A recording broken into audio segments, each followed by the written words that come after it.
So here's this Dalmain & Co. boxwood flute with the white rings and brass key, which I've remade. The flap and part of the shank up to just past the pinhole were there original, so I've made a new touch and spring to go on it. Otherwise it's just been a clean up, a new head cork, a thorough bore oiling, and and gluing and pinning these two cracks in the head, which they seem to be pretty stable. I've done quite a bit of playing it, letting it dry out, and then playing it again, and they seem to be okay. New joint lappings, and that's it. It is slightly warped, as you'll be able to see when I do that. The warp seems mostly to be a little bit here in the upper body and a bit in the foot, maybe the socket of the foot or the tenon of the lower body. The lower body's fairly straight. It's only slight warp. There may be a little warp in the head as well. That's harder to tell, but again, if I do this, you can see that it's not straight. Same thing from the other end.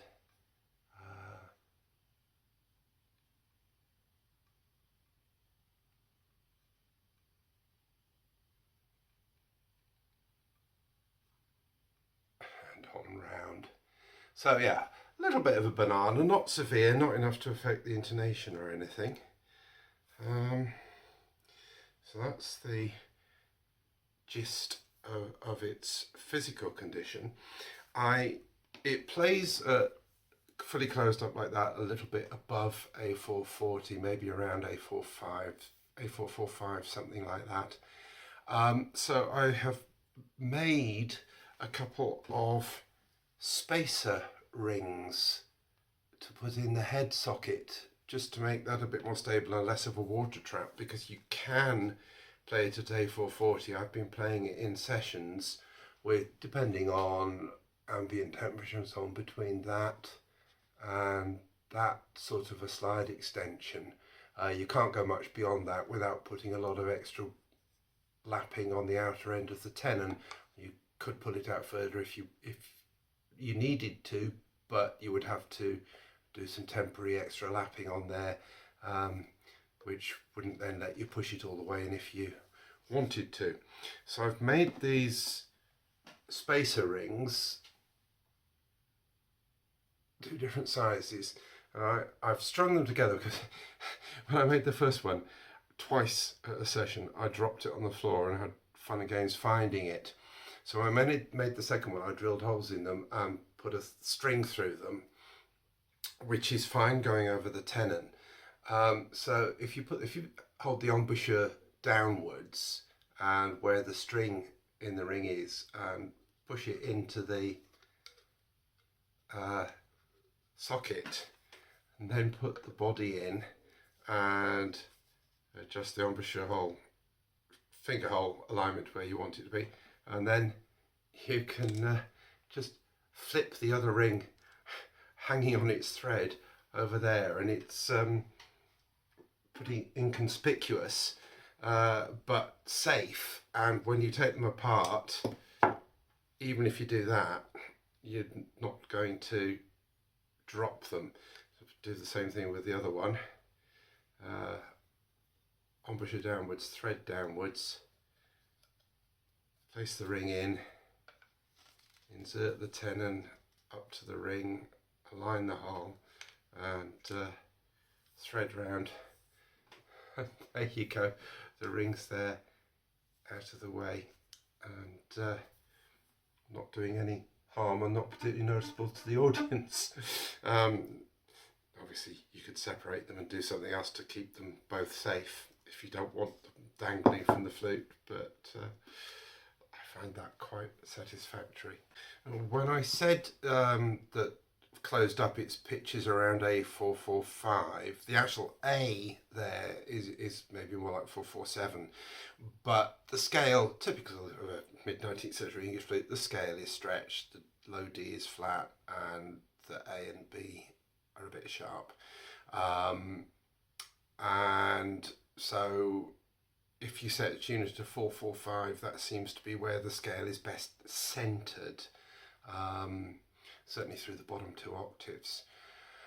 And when you pull the head out, use one of the tuner rings and tune it down to 440. The scale's a little bit better, although I have found sometimes I want to pull the foot out a couple of millimeters as well, just to tune the D's, but not beyond it being stable, and you don't get as much problem with water puddling when you do that far down the tube. So I'm going to do a 3 octave chromatic scale with it closed up, with some, as I usually do, looking at alternative fingerings or what happens when you do or don't vent the E flat key. It does work pretty well with the baroque cross fingerings, or close to the standard baroque cross fingerings.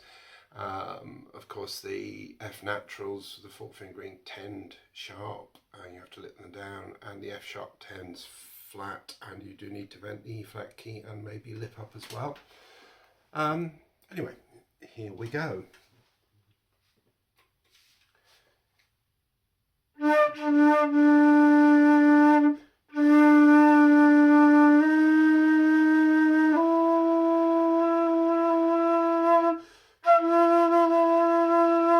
Depending on context, whether you want to vent the E flat for the E.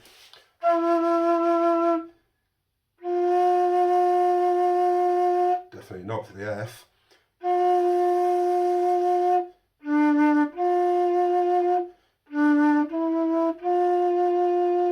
F sharp.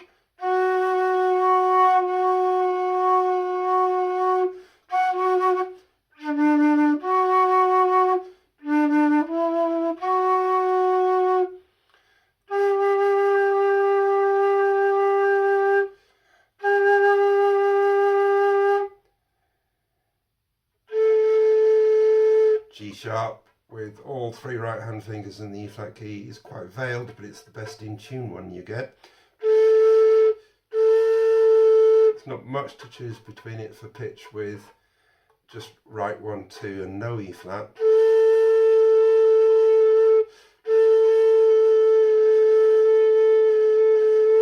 Different tone quality, slight difference in pitch.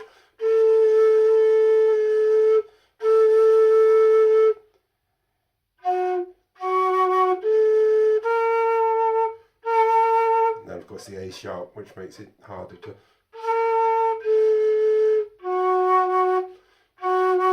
So yeah, you've got fun and games with your intonation depending on what tonality you're playing in, inevitably. So F sharp, G, G sharp, A, B flat, rather veiled if you fork left, all 3 right hand in E flat. Got to hold the E flat if you're using all 3. Slightly stronger tone with only 1, 2 in the right hand. Only 1 in the right hand is too sharp.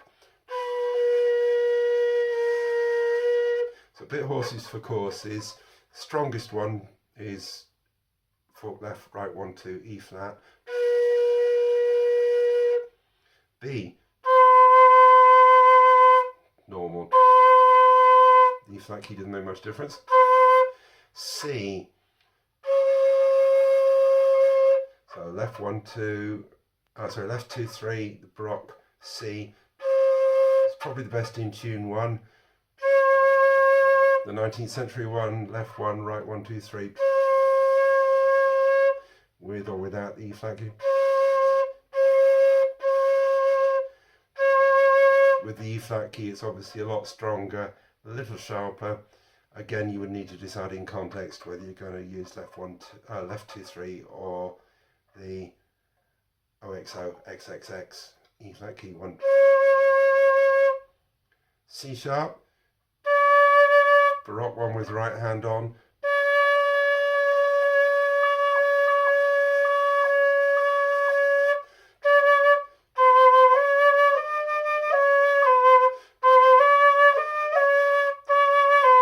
slightly sharper, all open. Again, you decide for context. Slightly better tone if you keep the right hand on.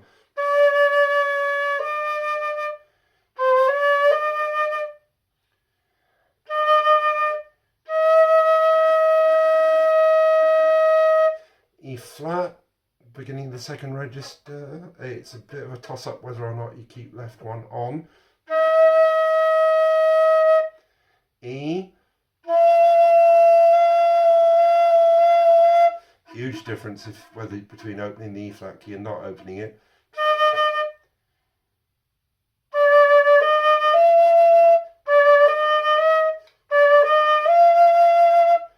Again, context depends on which is most in tune in context, but probably I would normally play it without the E flat key.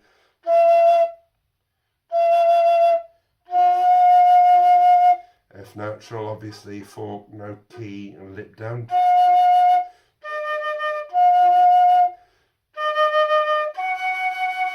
F sharp, lip up, E key open. G. E flat key does make a difference. Again, you would need to decide in context.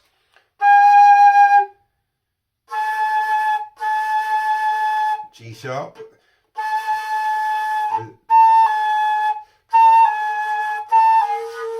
It doesn't speak if you don't open the E flat key, if you use the forked.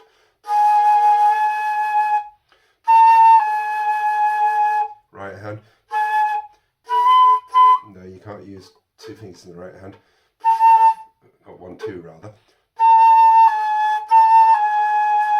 So I think the fork with E flat is going to be your default second register G sharp.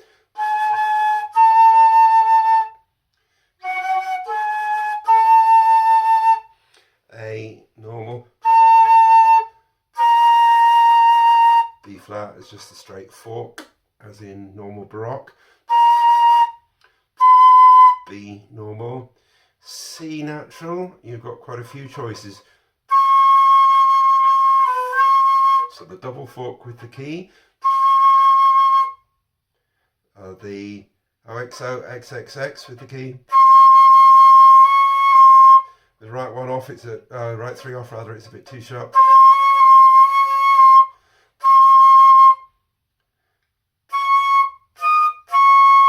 And the other baroque one of left 2 3 right 1 2 is not serviceable, it's way sharp. So where were we? So C note. Those are your two best options. Double fork or OXO XXX. C sharp. All fingers off. It's really sharp and only it's really flat and only speaks if the key's open. You see, it just bolts out if you don't open the key. It's really flat. The normal 19th century one, left 2 3 right 1 and key is rather sharp. But if you add right 3,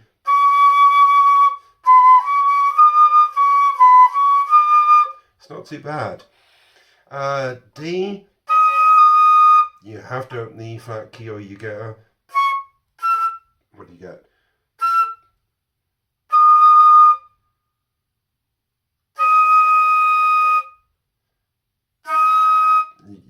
You get an E flat if you don't open the E flat key on left 2 3. You can overblow middle D. No E flat key obviously. It's a little bit hollow though. So the standard fingering with the key open is the best one. E flat. Everything on plus the key. E. left 1 2, right 2 3 key is actually pretty in tune. It's not as flat as they usually are on these flutes. The alternative with right 1 2 doesn't work at all. F natural, the baroque F natural, left 1 2, right 1 key. No key at the bottom. It's actually pretty good. F sharp.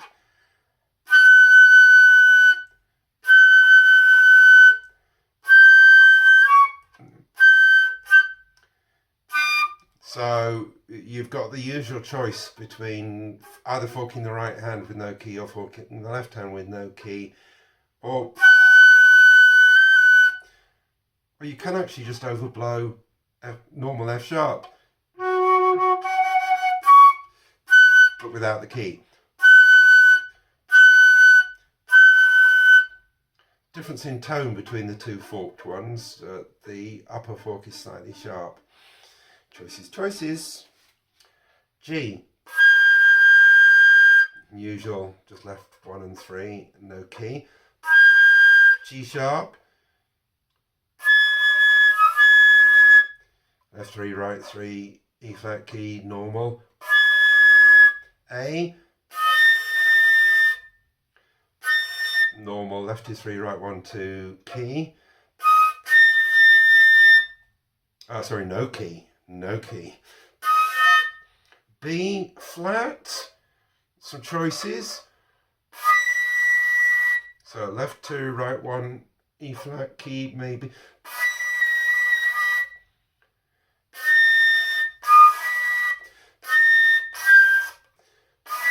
Yeah, maybe key, maybe not, depends.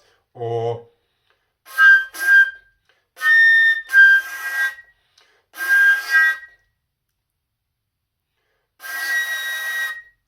you can do left 2, right fork, no key. It's not the easiest though.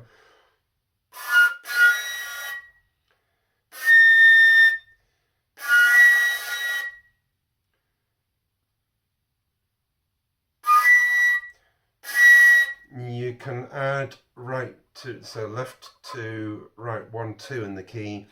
It's a little bit flatter than the normal one with just right 1. Now high B I found really difficult. This flute doesn't really want to give you one, but left 1 2 key,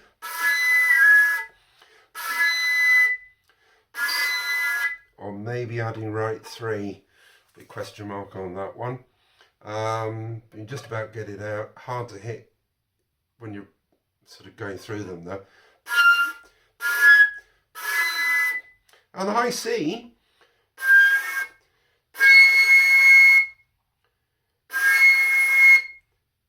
is really quite good. Left 2 and 3, right middle as usual, no key, or you can add right 3rd for a slightly flatter one.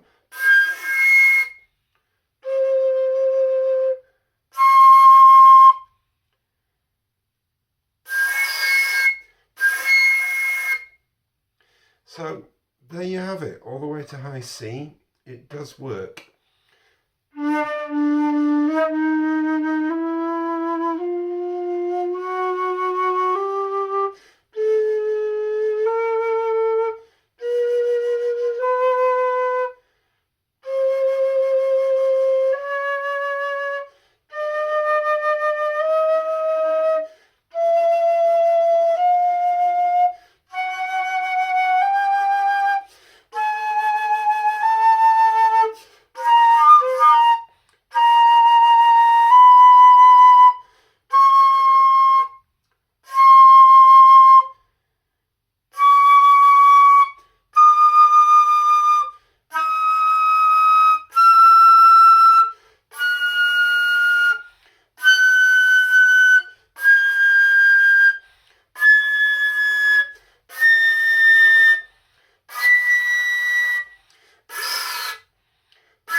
high B and C, not the easiest, but you have got a full chromatic scale. Now I've put the large spacer in, and I'm just going to run through the chromatic scale again, much more briskly this time. I've also got the foot out just a couple of millimeters, and here the scale's still a bit stretched, but it's roughly centered on A440 tonight's ambient atmospheric conditions.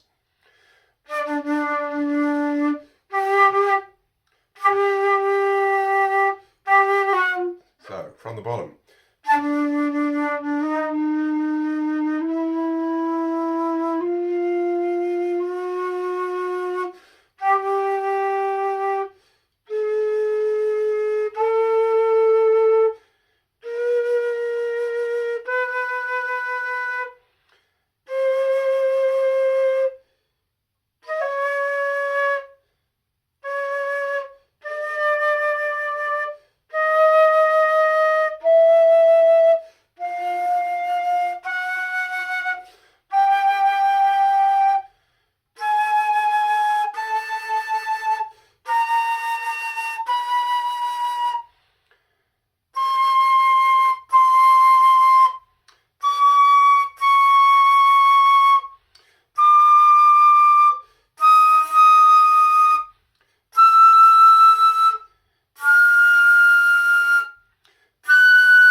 The high B really doesn't want to work with it tuned down like that. Interestingly, it makes the F sharps significantly flatter and makes the middle and high D sharper. So you have to watch things a bit there. But I do think it's usable at 440 in company with a lot of lipping in, but it's fun to play anyway. And yeah, it's got that full chromatic range, more or less.